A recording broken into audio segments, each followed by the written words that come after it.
tinggi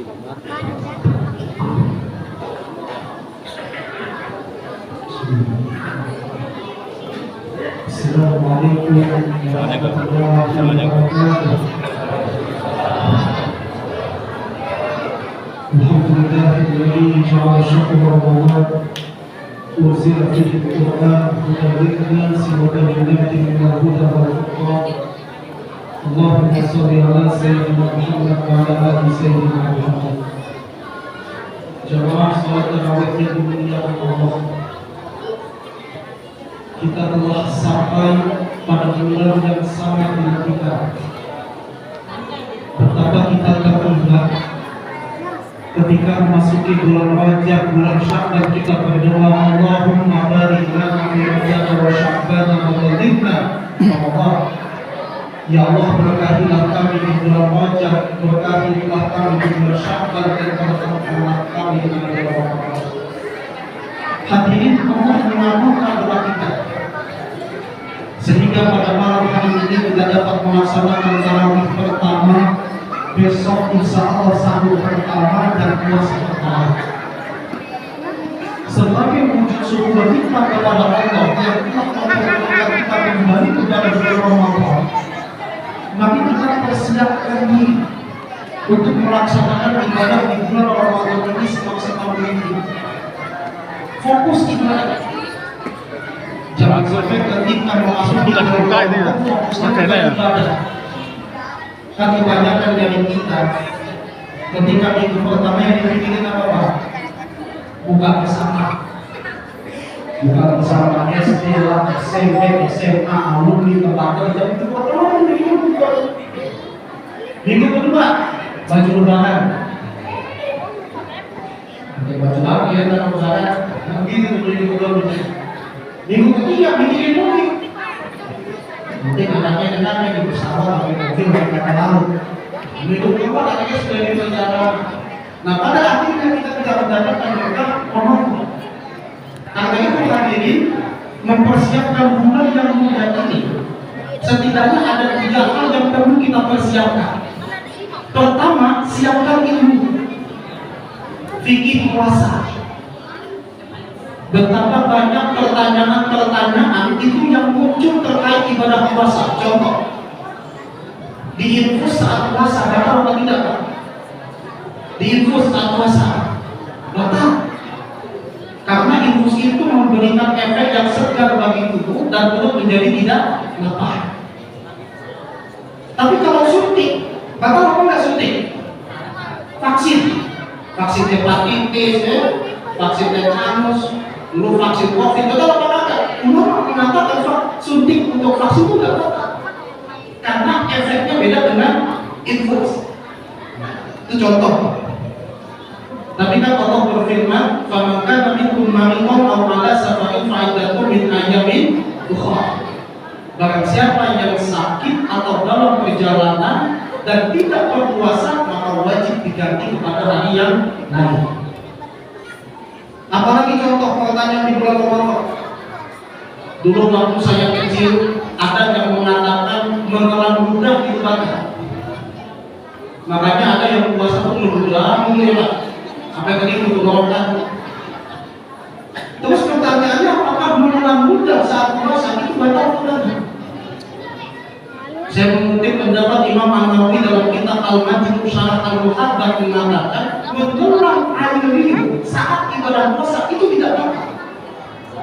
Karena air liur itu adalah proses alami kita sebagai manusia. Kecuali air liurnya udah keluar, terus diisi lagi, nah itu batal. Atau air liurnya dikumpulin sampai banyak di mulut, habis itu baru ditelan. Nah, terkait ini ulama beda pendapat, tapi pendapat yang mendekati sakit mengatakan batal. Karena memang udah ada niat kan, air liur dikumpulin terus ditelan. Atau ada yang dulu terus dan dibuang. Kalau kan banyak itu kan itu. Banyak lagi Bapak Ibu hal-hal yang harus kita buka kembali terkait pelaksanaan ibadah puasa. Imsak misalnya, masih banyak di antara kita yang mengatakan kalau sudah masuk waktu imsak maka nggak boleh makan yang minum, betul?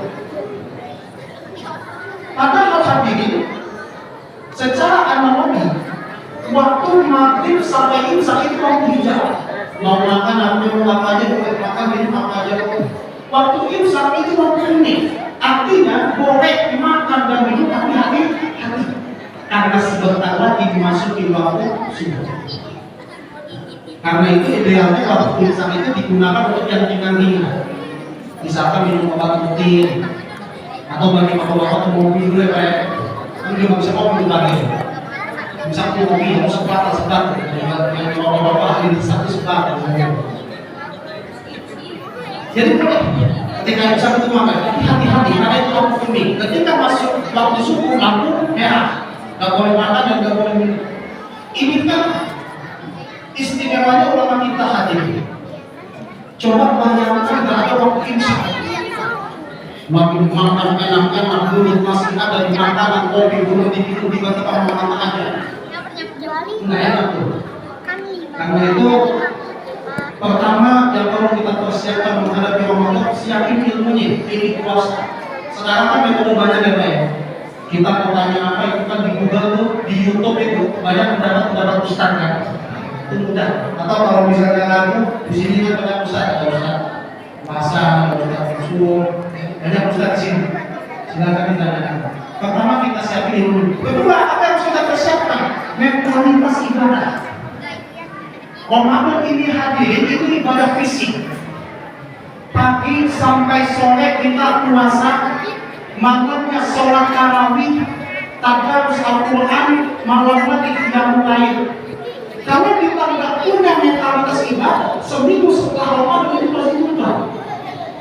Sholat itu biasanya semakin mengalami kemajuan. Minggu ingat 2 baris, karena itu tinggal rasa kita awal tuh. Pengurus DKM. Nah, apalagi kan di sini banyak yang tinggal di Jakarta, betul? Pagi desek-desekan di kereta, sampai kantor udah lemes. Belum lagi di kantor tuh banyak godakan, ada warteg bertirai lah. Pulang kerja, desek-desekan lagi di kereta, terkadang buka puasa di kereta. Waktu sampai rumah enak-enak apa? Enak-enak di rumah? Tidur. Capek saya. Tapi hadirin yang itu ibadah yang dilakukan dengan penuh pengorbanan dan banyak tantangan itu mendatangkan lebih banyak keutamaan. Nabi Muhammad itu bersabda, pahala itu tergantung amal perbuatan kita. Sehingga Imam As-Suyuti mengatakan, maka aktsara fi'lan kana aktsara fadlan. Perbuatan yang penuh dengan pengorbanan, amal ibadah yang penuh dengan tantangan itu mendapatkan banyak keutamaan. Contoh kita puasa itu sambil kerja, apalagi yang kerja ini saudara-saudara kita jadi beli bangunan, itu tantangannya lebih gede Pak. Kita mungkin kalau kerja santai itu ada di kantor atau duduk-duduk, tapi puasa yang beli bangunan itu lebih berat. Bayangin aja puasa sambil nangkut semen, puasa sambil nangkut apa? Batu bata. Nah itu banyak tantangan. Tapi banyak tantangan ini melahirkan banyak keutamaan. Nah oleh karena itu hadirin, untuk menjaga mentalitas kita buat target di bulan Ramadan. Misal target pertama tarawih jangan bola. Tapi saya pulang malam nih. Bisa tarawih sendiri di rumah betul. Bacanya ringan-ringan aja. Pakai surat Al-Fatihah. Apa surat Al-Fatihah kita? Nah, kulhu ya. Setiap hari pasti sholat kulhu gitu. Paling simpel paling cepat. Atau Al-Fatihah. Kenapa itu tidak kita target ini?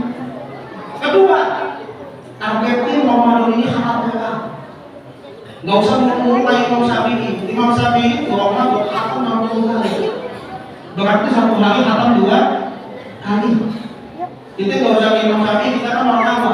Udah saat di bulan Ramadan ini targetin 1 kali khatam.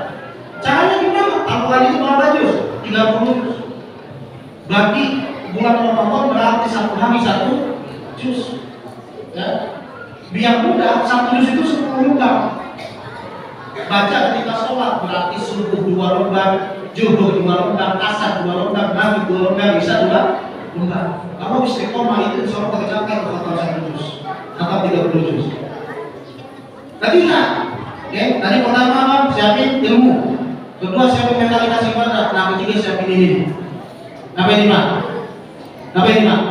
Nah, ini namanya jari, Pak. Saya ingin ajak Bapak Ibu investasi. Ini investasi yang bukan investasi bodoh, bukan MLM ya. Ini investasi untuk ibadah yang cerdas. Nabi Muhammad bersabda, "Man faqqara sha'iman kana lahu mithlu ajru ghayra annahu la yanqusu min ajri sha'imi syai'an." Barang siapa yang memberikan makanan kepada orang yang berbuka puasa, maka dia akan mendapatkan pahala yang sama seperti orang yang puasa tersebut tanpa dikurangi sedikit. Misal saya jajan puasa, waktu buka puasa jajan kasih saya makan, saya ngasih jajan makanan, itu pahalanya jajan saat puasa di hari itu saya juga dapat. Jajan baca Quran pahalanya saya juga dapat. Jajan sholat sunnah pahalanya juga dapat. Karena itu Pak, di pondok-pondok tahfiz ya, itu di bulan Ramadan itu makanan buat buka puasa itu melimpah. Karena orang berebutan untuk mendapatkan pahala investasi. Di Saudi, silakan dicek di menu. Ketika bulan Ramadan orang itu bukan berebutan takjil. Kalau di jalan-jalan kan kebanyakan rebutan takjil nasi kotak gitu. Tapi di Arab Saudi itu rebutan orang untuk makan di rumah dia. Karena untuk meraih keutamaan itu. Nah, apalagi di Masjid Nurul Huda ini kan setiap seminggu sekali ada kegiatan buka bersama. Barangkali ada sedikit rezeki sisihkan agar kita mendapatkan pahala dari orang yang kita berhina. Hadirin yang dirahmati Allah, ada 3 hal yang kita persiapkan untuk ibadah bulan Ramadan ini. Pertama, mari kita siapkan ilmunya. Kedua, kita siapkan mentalitas untuk ibadah. Dan ketiga, sisihkan sedikit harta kita untuk ibadah di jalan Allah. Semoga Allah memberikan kepada kita iman dan ihsan sehingga kita istiqomah sampai di penghujung Ramadan. Wassalamualaikum warahmatullahi wabarakatuh.